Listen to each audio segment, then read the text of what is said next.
All right, the worst camping deaths ever. Here we go. On August 21st, 2015, Trevor Hominski and Sheldon. First of all, I can't lie. Even though camping is so like risky, I dead want to do camping. Like I actually want to go on a camping trip. Like I don't know how real of a camping experience I want, but I dead want to go on a camping trip. Bucks Lake tragedy. On August 21st, 2015, Trevor Hominski and Sheldon Stewart left the East Bay area of California for a camping trip. Word. Trevor was 20 years old and studying sound engineering at Expression College in Emeryville. He had just been accepted into the Marines and wanted one last adventure before shipping out. Sheldon, a 23-year-old, was an Oakland chef and Trevor's best friend. They drove 2.5 hours to Bucks Lake in the Plumas National Forest. The area Yeah, but we got to do our research if you're trying to go camping. was lush and wooded, perfect for a weekend in the wilderness. None of them was familiar with the location, so they had to study. See, like this is exact. I literally just said that. Like, how you gonna go camping and you're not familiar with your surroundings? Like you wildin'. Come on. Maps before a weekend in the wilderness. None of them was familiar with the location. Nah, you so wildin'. they had to study maps before choosing a remote site Okay, near okay, the Sandy okay. Point Day use area. They arrived on Friday night and set up a makeshift camp.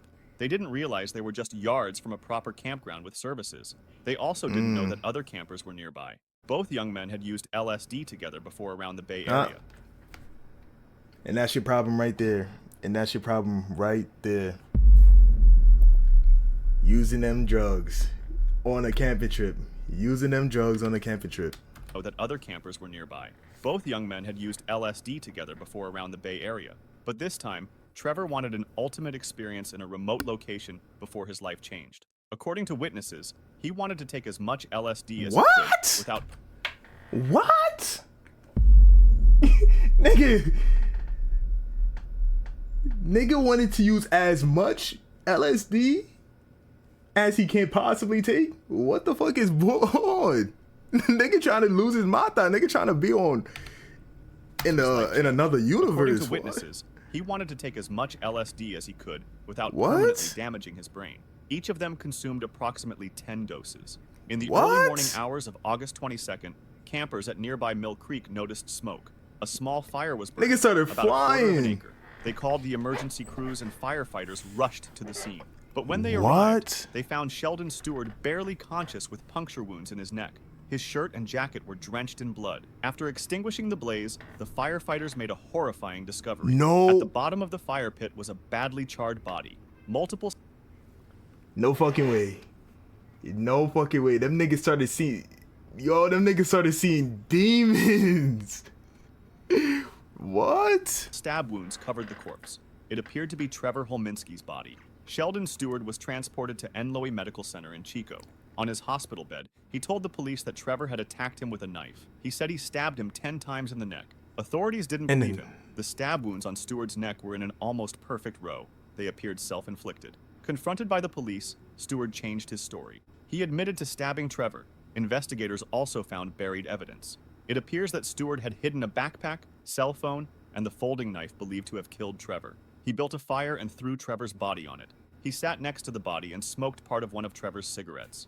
During the trial in June 2017, Stewart's lawyers argued he acted in self-defense while under the influence of LSD. Plumas County District Attorney David Hollister argued the evidence showed Stewart was the aggressor. The jury deliberated for less than a full day.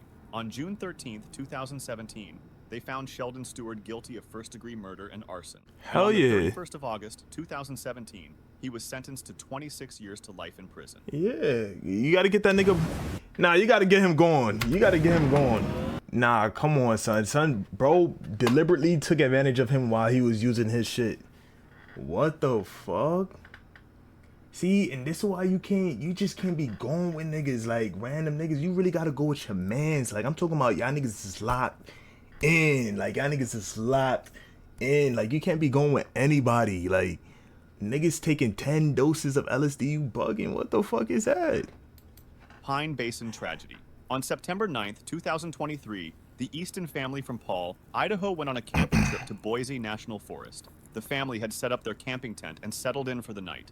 Quinn and Natasha Easton packed up their 8 children, including 8-year-old Cadence and her identical twin sister London, and their family dog. The family chose a dispersed camping spot on national forest land near Pine, Idaho, close to Anderson Ranch Reservoir. The location sat in terrain that had been affected by the 2013 elk and pony complex fires, which had consumed 280,000 acres of rangelands Oh, nah, and that's forests. crazy. Around 5 a.m., while the family slept, a tragedy struck without warning. Nah, I A can't lie, that's massive mad pine tree kids. fell directly onto their What? tent. The tree crushed. Like, let's be real. Come on. I can't lie. I would be tight out of every tree. Like, Matt, there's thousands of trees in that area. Out of every tree, the tree that I build my tent next to falls on me.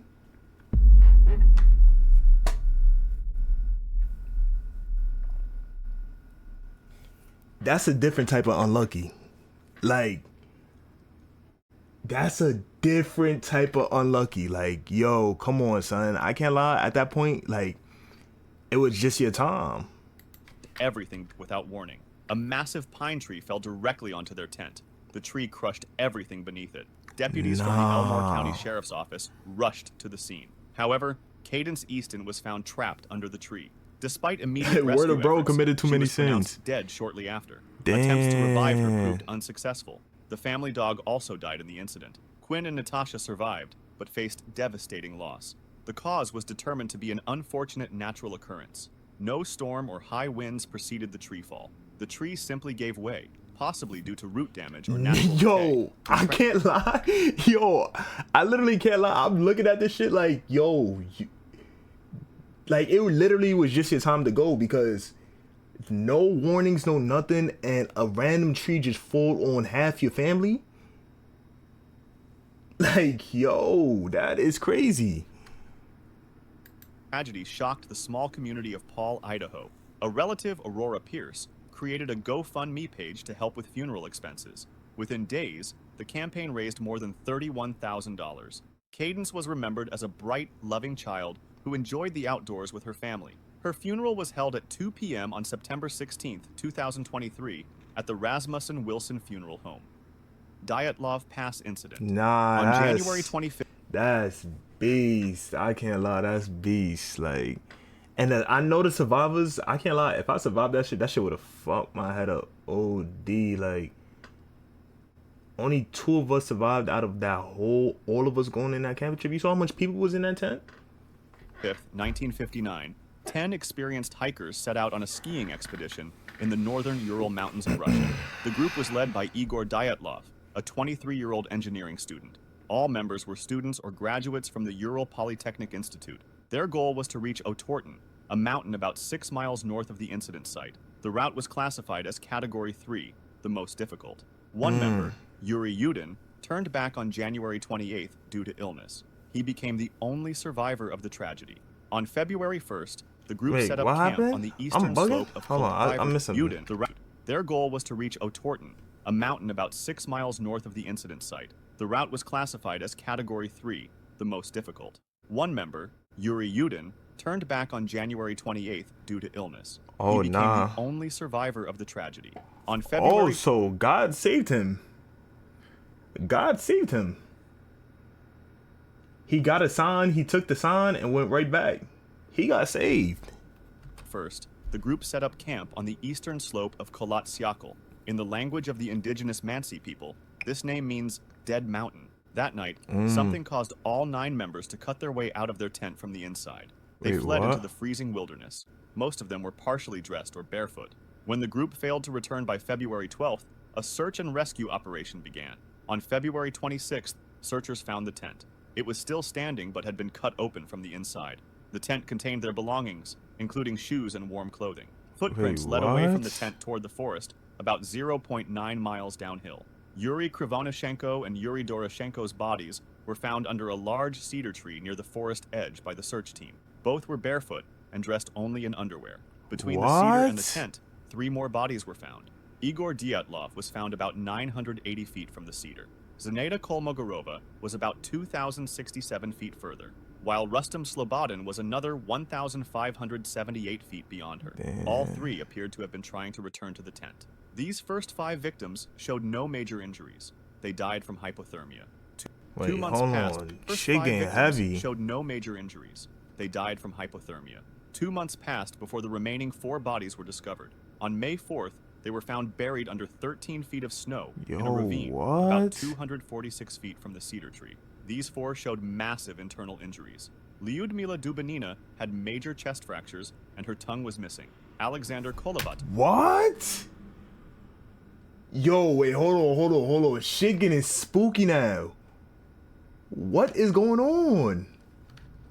And they're the only people that have been found under the snow? Hold on. 246 feet from the cedar tree. These 4 showed massive internal injuries. Lyudmila Dubanina had major chest fractures and her tongue was missing. Alexander Kolovatov had similar chest trauma. Nikolay Thibault Brignoles had a fractured skull. Semyon Zolotaryov also suffered severe chest damage. The force required to cause these injuries was compared to a car crash, yet their bodies had no external wounds.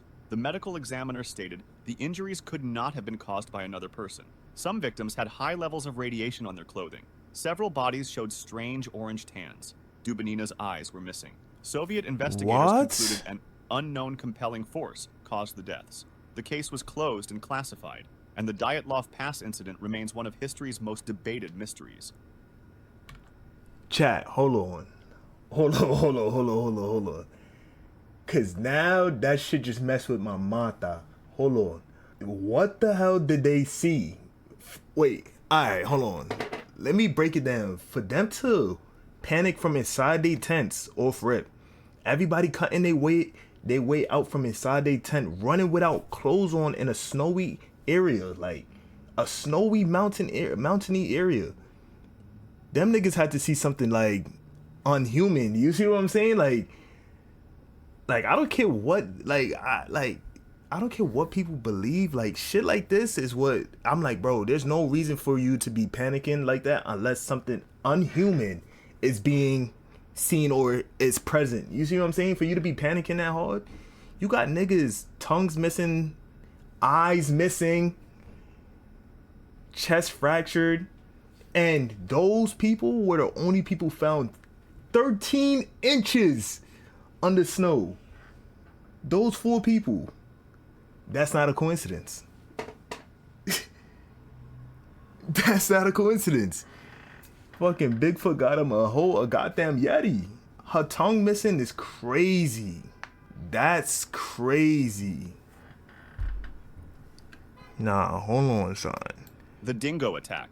On August 17th, 1980, the Chamberlain family went camping at Uluru in Australia's Northern Territory. Michael and Lindy Chamberlain brought their 3 children, including Azaria, their 9-week-old baby daughter. Around 8 p.m., Lindy Chamberlain was preparing dinner I at their remember what campsite. bro was called. Azaria was sleeping in a tent. Suddenly, Lindy heard a baby's cry. She rushed toward the tent. As she approached, she saw a dingo leaving the tent. No way. No way. Come on. Don't tell me. Don't tell me, bro. Dinner at their campsite. Azaria was sleeping in a tent. Suddenly, Lindy heard a baby's cry. She rushed toward the tent. As she approached, she saw a dingo leaving the tent. The animal was shaking its head. Lindy entered the tent. What? The shit left the fucking tent and said, yeah, I did that. Yeah, I did that. Nah, I can't lie. Hold on. It's not funny because this shit really happened, but like, come on, son. Why would they add that in here? Like, why would they add that in here? Come on, son. Approached, she saw a dingo leaving the tent. Yeah, the I did animal that. was shaking its head. Yeah, I did that. Lindy entered the tent, but Azaria was gone. Her blankets were still in place. At that time, Lindy screamed, "A dingo's got my baby!" Other campers rushed to help. An immediate search began and the police arrived. Despite extensive searching, Wait, why was the Azaria baby was never found. 8 days later, Wait, why was on the baby August 24th, left in the tent? Dolly. I'm confused. Yo, Lockie, what's the word? Appreciate you for tapping in. Wait, why was the baby left in the tent, Dolly? Like, that's mistake number 1. You bugging. And the tent is left open? of searching, Azaria was never found. 8 days later, on August 24th, a tourist found Azaria's blood-stained jumpsuit about 2.5 miles from the campsite. The jumpsuit was torn, but not shredded. Police determined an animal had likely carried the baby away. On February 20th, 1981, Coroner Dennis Barrett ruled that a dingo attack was the likely cause of death. He criticized authorities for not adequately controlling dangerous animals in the area, but some people refused to believe the story. Critics claimed a Wait, dingo what? could not carry a baby that far. They questioned why the jumpsuit was relatively intact. Suspicion grew against Lindy Chamberlain. On Wait, September 19, hold on. 1981, police launched Operation Ochre, a massive coordinated investigation. They searched the Chamberlain home and seized large quantities of items. Wait. Police interviewed all witnesses again. Officers told witnesses they did not want to hear anything about a dingo. This was now a murder investigation. On December 14, hold 1981, on. a second inquest was held. On February 2, 1982, the Chamberlains were charged with murder. The trial No began on fucking September way. 13, 1982, in Darwin. Prosecutors presented forensic evidence, including alleged bloodstains in the car. An expert No testified fucking that the way. damage to Azaria's jumpsuit was caused by scissors, not animal teeth. On October 29, 1982, at 8:37 p.m., the jury returned a guilty verdict. Lindy Chamberlain was convicted of murder and sentenced to life in prison. Michael received an 18-month suspended sentence because their other children needed a parent. Lindy, while maintaining her innocence, gave birth to her fourth child, Kalia, in prison on November 17, 1982. Chat, there is no way they did this to their own child. What the hell? Yo, what do people got going? Nah, that's beastie. 86. Yo, I a can't lie, breakthrough that's occurred. crazy. An English climber, David Brett, fell to his It's still death at not done? Uluru near a dingo lair. During the search for his body, police found Azaria's matinee jacket. Wait. This jacket had been missing since 1980. Lindy had always claimed Azaria was wearing it, but the police insisted it did not exist. The jacket was found in an area with heavy dingo activity. Wait. On February 7, 1986, Lindy Chamberlain was released from prison after serving 3 years. On June 12, 2012, Coroner Elizabeth Morris ruled that Azaria Chamberlain had been taken by a dingo, and the dingo caused her death. An amended death certificate was issued, stating the cause of death as taken by dingo. In the end, Lindy Chamberlain was compensated with $1.3 million for false imprisonment, but that doesn't reverse the damage caused. The Chamberlain case has changed wildlife what? management policies throughout the country. Yo, what type of story was that? No fucking way. Nah, that's heavy. So, I can't lie, because they fooled me too. I thought she murked the baby. Nah, I feel bad for that family. That's actually crazy. Niggas got, because I know their family members, after they was like sentenced, everybody was probably not fucking with them. OD. That messed them up crazy. And they only got 1.3 million for that. That's not a lot of money, chat. Like, for that, that's not a lot of money. And years in jail for 3 years. That's crazy. 3 years you're not getting back, and you had your baby in jail. Lake Bottom Nightmare. On June 4th, 1960, 4 teenagers arrived at Lake Bottom near Espoo, Finland, for a weekend camping trip.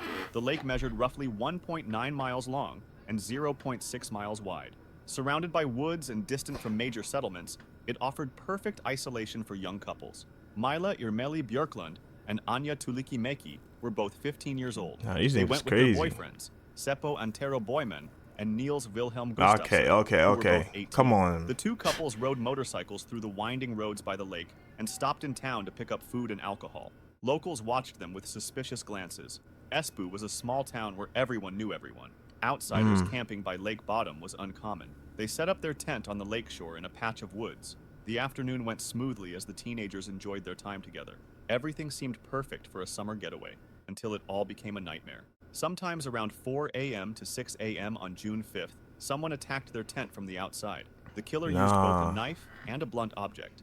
Mäki, Björklund, and Boisman were all stabbed and beaten to death while sleeping. Gustafsson was the only one who survived with fractured facial bones and stab wounds. Later, he described seeing a figure dressed in black with bright red eyes. Boys birdwatching nearby around 6 a.m. Like, one person did that to 4 niggas. As soon as I hear the first person screaming, you know, God willing it's not me first. I'm up, hey, fra, hey niggas, fra. Like, you see what I'm saying? Like, I'm like, bro, off the first scream, I'm wide awake. Like, my eyes like wide awake.